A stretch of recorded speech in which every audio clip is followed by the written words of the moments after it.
How is an unelected banker about to become Prime Minister of Canada? Well, the reality is the Prime Minister of Canada is not elected, but appointed.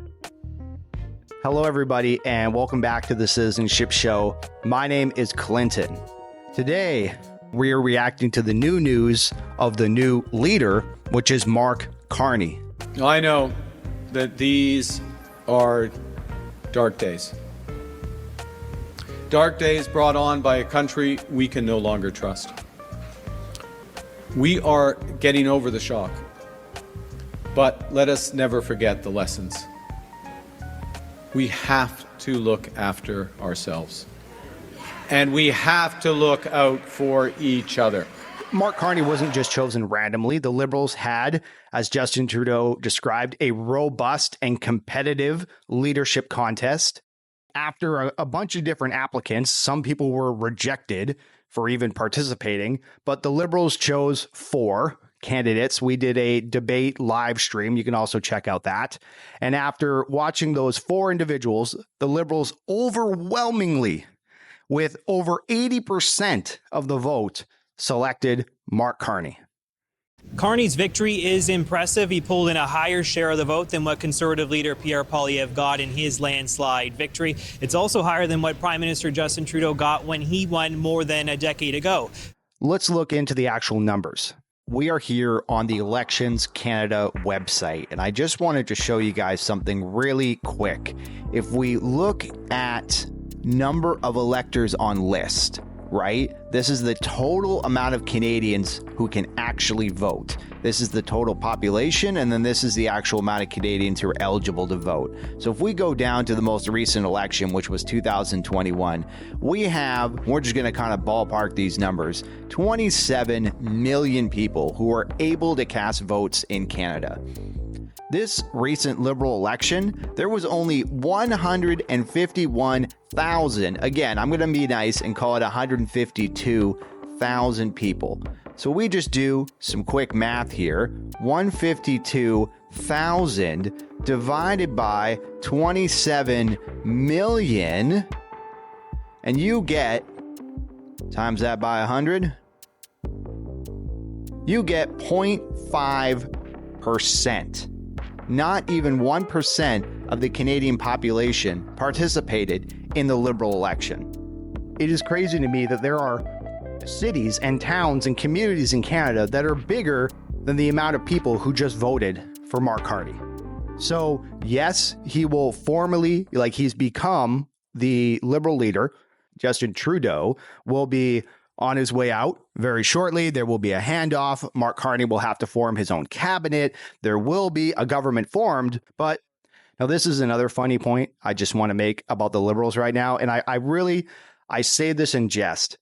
You had 2 female candidates in this race, and together, collectively, they got around 12% of the vote on the day after Women's Day. Chrystia Freeland got crushed in the process. 8% is a devastating result for someone who's been a deputy prime minister, minister of finance, has led big files in the previous government. Karina Gould, barely better than the complete outsider to this campaign. So basically, Mark Carney is in charge. The Liberals have bought into him. They will fail or succeed with him, but there will be no second guessers. Now, Mark Carney was the governor of the Bank of Canada as well as the Bank of England. He has an impressive economics resume for those people who are interested in those things. But the big news today is the fact that he is not actually within Parliament. And I just wanted to address this very basic question because I feel like the news overlooks this. So I had to do some digging myself, and it turns out that there is no legal requirement that the Prime Minister of Canada actually is an elected member of Parliament.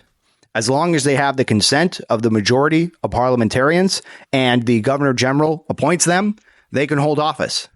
I also found this National Post article, Canada got an unelected prime minister, and it actually goes into there's a few times in history where this has happened before. This kind of is contrary to how I've understood how the prime minister was elected for a long time. I was really under the assumption that you had to be a member of parliament in order to be even eligible to become prime minister. Now, because Canada is a democracy, it is understood that Mark Carney will be calling an election very soon. The House is actually scheduled to return. Parliament is scheduled to go back to work on March 24th. So it might be before then or soon after. We don't really know. This is the funniness of the parliamentary democracy, that the relationship between the prime minister and the governor general, between these two, an election will be called soon.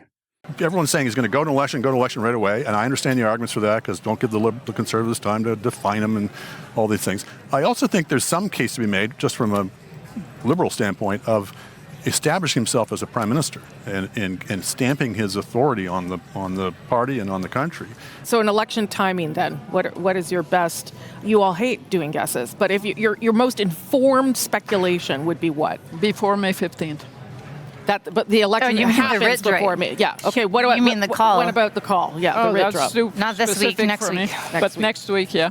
2 weeks. We hopefully, like I did in the BC Road to BC campaign, we actually sat down at Patio Studio with two of our candidates.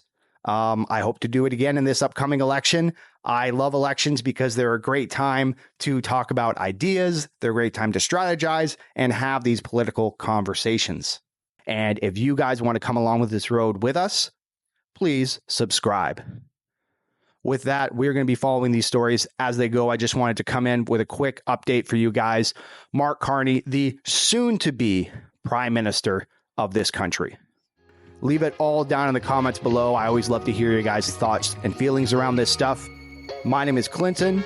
You've been watching The Citi-Zen-Ship Show. I'll see you in the next one.